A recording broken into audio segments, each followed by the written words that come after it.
This is Democracy Watch. Mark, we have watched as Greg Abbott has called a special legislative session to further gerrymander Texas's maps, and this is in advance of the next election. But you've actually broken something with your team at Democracy Docket that may cause at least a major headache, but at worst, perjury charges for somebody involved in the Texas legislature, the Republican conference in that legislature. Can you explain the situation here? Yeah, so the Democracy Docket reporters, they compared what Greg Abbott relied on to call this special session, which was a letter sent by the Department of Justice, sent by Harmeet Dillon, Pam Bondi, the folks there, to Greg Abbott saying, your maps need to be redrawn because race was used to draw at least 4 of the districts. And I had my skepticism. I know you had your skepticism that this letter was not somehow being used as a pretense by Abbott to call a special session. But in any event, that's what Greg Abbott relied on. Well, it turns out that the reporters at Democracy Docket went through the trial transcripts of the ongoing redistricting litigation in that state and found several instances in which the state senator responsible for drawing the maps made very, very clear that race was not considered at all in the drawing of those maps. So essentially, you have the state of Texas defending its existing maps, which are being challenged for improperly discriminating against Black and Hispanic voters. The defense that this state senator in the state of Texas offered is, oh, no, that couldn't have been the case because you didn't use race in drawing the districts. Well, now that DOJ has sent this letter saying that these maps need to be set aside because race was used, and Greg Abbott used that as the basis to call a special session. They've got a lot of explaining to do. The state of Texas has got a lot of explaining to do. A different set of plaintiffs have filed a motion to reopen the testimony in that case, to depose or otherwise hear from this state senator who made these claims that are now seemingly at odds with what Greg Abbott is relying on in calling a special session. And the court has ordered the state of Texas to file a response to that motion by the end of today.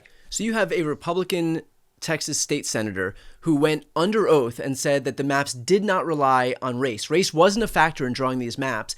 But now so that's on one hand. And then you have the DOJ who had come forward and said that Texas's maps have to be revisited because they were drawn with race in mind. And so that was the pretense behind which Greg Abbott called this special legislative session. He says, oh, well, look, it's out of our hands. We have to. The DOJ asked us to do this because the maps were drawn with race in mind and we couldn't have that. Well, now somebody here is lying. So it's either Greg Abbott and the DOJ who are lying about race being a factor, or you've got a Republican state senator in Texas who testified under oath that race wasn't used as a factor. And if it turns out that she was lying, well, then isn't she open to perjury charges at the end of this? Yeah. So she said several times, I drew the maps blind to race. Okay. You cannot get any clearer than that. Like there's no wiggle room there, right? I drew the maps blind of race is simply inconsistent with the idea that race was used to draw 4 districts. By the way, let me point out the 4 districts that DOJ focused on are all districts held by Democrats. Surprise. So surprise, right? It is 4 districts held by Democrats. And what DOJ said to the state of Texas was, this therefore makes the map illegal. And if you don't redistrict now, we are going to sue you. And so Greg Abbott said, well, we have no choice but to call a special session. It's not that we're doing this for political reasons. We're doing this because these maps were illegal because we used race and we'd otherwise be sued. So this is seemingly irreconcilable. We're going to hear from the state of Texas how they tried to sort of figure this out. But I suspect that this was a left hand, right hand, that Greg Abbott wanted the fig leaf of DOJ saying that they had to do this so that in the middle of when Texas is in the middle of absolute horrific tragedy of human life, where these floods have killed people, Greg Abbott wanted to say, I was not indifferent to that. My hands were forced. We were called out for drawing these districts based on race. And so that's why I called this special session. But like you said, you've got testimony under oath in a different case in which Democrats and progressive organizations and voting rights groups and advocates for racial minorities have been criticizing the state of Texas for years now in court for discriminating against Black and Hispanic voters by saying that race was used.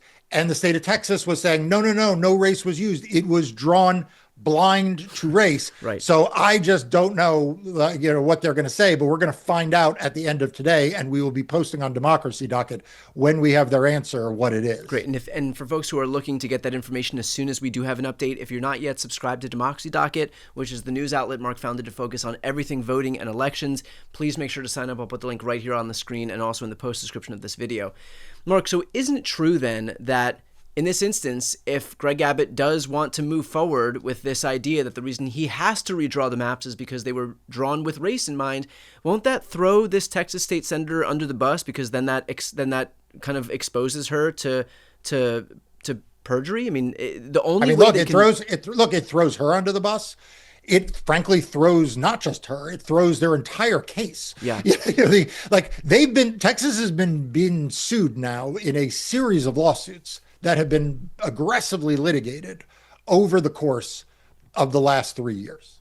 Okay. And in those cases, a variety of plaintiffs have accused the state of Texas of impermissibly using race to disadvantage minority voters. Okay. That is the background of why this state senator issued such a blanket statement repeatedly, because she was defending this map against the legal challenges brought by these communities that had been disadvantaged by it. And so the same map that they're trying to say should stand because race wasn't a factor. Now those same people, realizing that they can gerrymander further, are saying, in fact, race was too much of a factor, and so this map has to be undone. But the fact that it was blind to race was the whole reason, was what their whole case was propped up on to begin with. Right, and why this map was used in 2022. Why this map was used in 2024, why they wanted until a few days ago to use it again in 2026. Like, this is a scandal that goes beyond one state senator testifying and the potential consequences of that. This goes to who else in the Texas government who filed these briefs.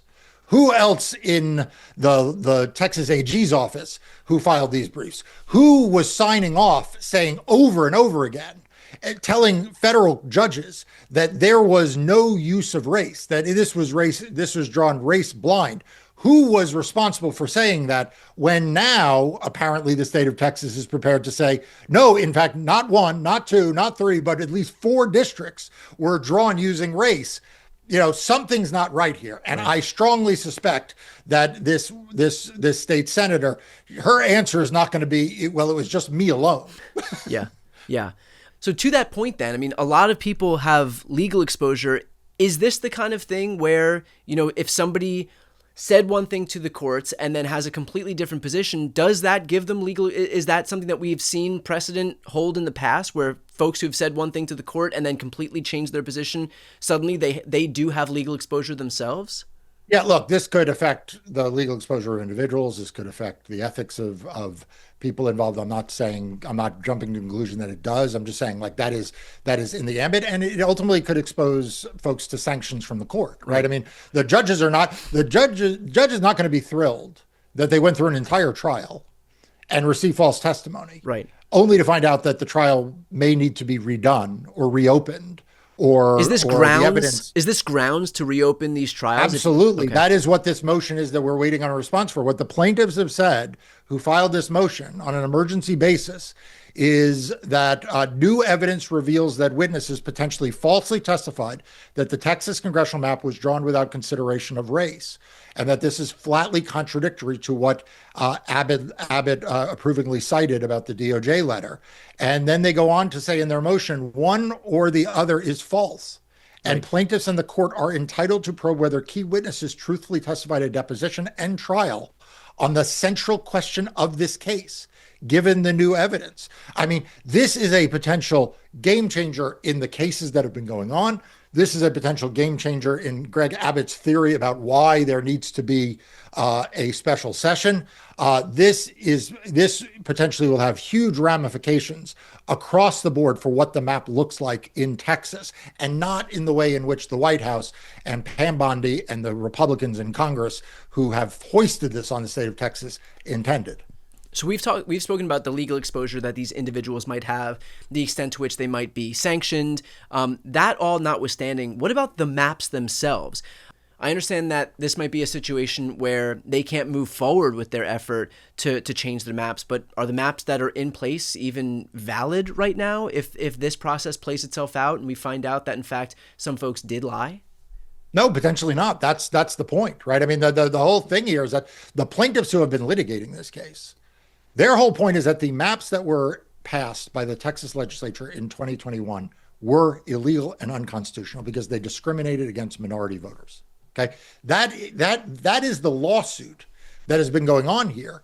And like I said, the judges are not going to be amused that they went through years of discovery and months, and then had a trial and hearings upon hearings and a trial, only to find out that that the central issue, according to these plaintiffs, was a lie. There may have been false testimony. Yeah. Now, again, it maybe there wasn't false testimony, and then what it is Abbott's reliance on this letter gets called into question, and I would say there is then a national scandal.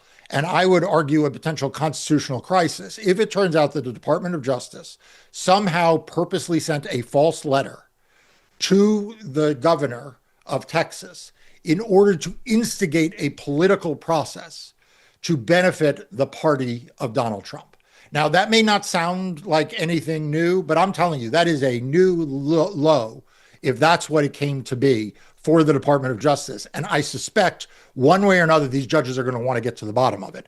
Was this letter on the up and up to begin with? Or was this state senator correct in what she was saying? It was drawn not based on race, but that somehow this letter then gets generated. How did this letter get generated? What is the basis of the claim that race was used? And was Greg Abbott in on that? Was he confused by it? Was he distracted? Was this all just a series of misunderstandings? I don't know, but it certainly doesn't look good. And that's why I think the court has asked for such a quick turnaround. Judges are not usually in the business of reopening testimony. That is an extraordinary ask. And the fact that the judge here has asked for a briefing on or a response on such an expedited basis suggests this judge wants to know what the hell is going on.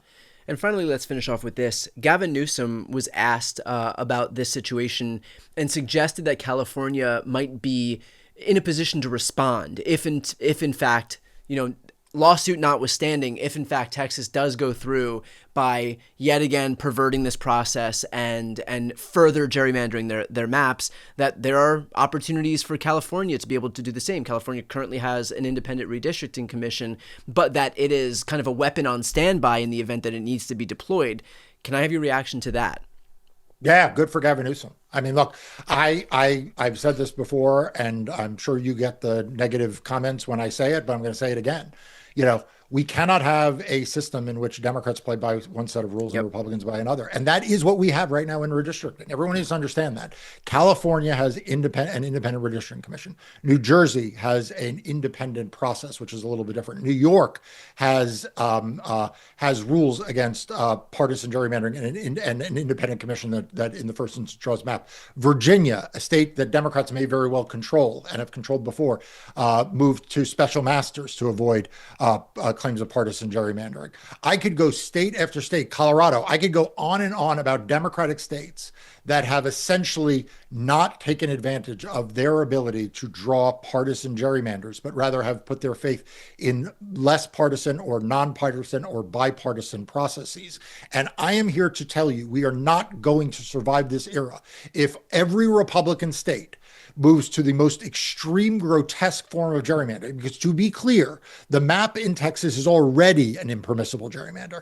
What they are talking about doing is taking a gross gerrymander and making it a grotesque gerrymander. And if that is allowed to take place in Republican state after Republican state after Republican state, and Democrats continue to play by a different set of rules, we're simply not going to have a democracy. We're going to have an autocracy. And so kudos to Gavin Newsom for saying he, for one, is not going to stand by it. And California is obviously the largest number of seats where Democrats could really make a difference. Yeah. Look, I don't think you're going to get much pushback from my audience. I have been saying for as long as I can remember that unilaterally disarming is not the way that Democrats are going to achieve any power. And the fact that we do it so frequently has been why Republicans have felt so emboldened to carry out these schemes like they are right now. So I do hope that we see it not just from California. I don't want to just see tit for tat. I want to see the governor of California, the governor of New Jersey, the governor of New York, anywhere where we have the ability to deploy some weapons, electorally speaking, for them to come out and say, you want to do this? Get ready for, us to respond in a way that will far exceed what you're going to do in Texas. You want to try to steal 4 seats from Democrats in Texas? Great. Let's try to flip 10 between the states that we have. And this way it will actually show some fight on the left to prevent, to serve as a deterrent for these Republicans that think at this point that they can just do anything without any pushback, that Democrats are never going to respond to anything that they do, because it's clearly the idea that they have right now. So look, we will, of course, continue watching this. I know that you're going to cover this as soon as you have any update on the judicial front. So again, recommend anybody who's watching right now, if you want to get that update as soon as it breaks, please sign up for Democracy Docket, the news outlet Marc founded to focus on everything voting and elections. I'm going to put the link right here on the screen and also in the post description of this video. I'm Brian Tyler Cohen. I'm Marc Elias. This is Democracy Watch.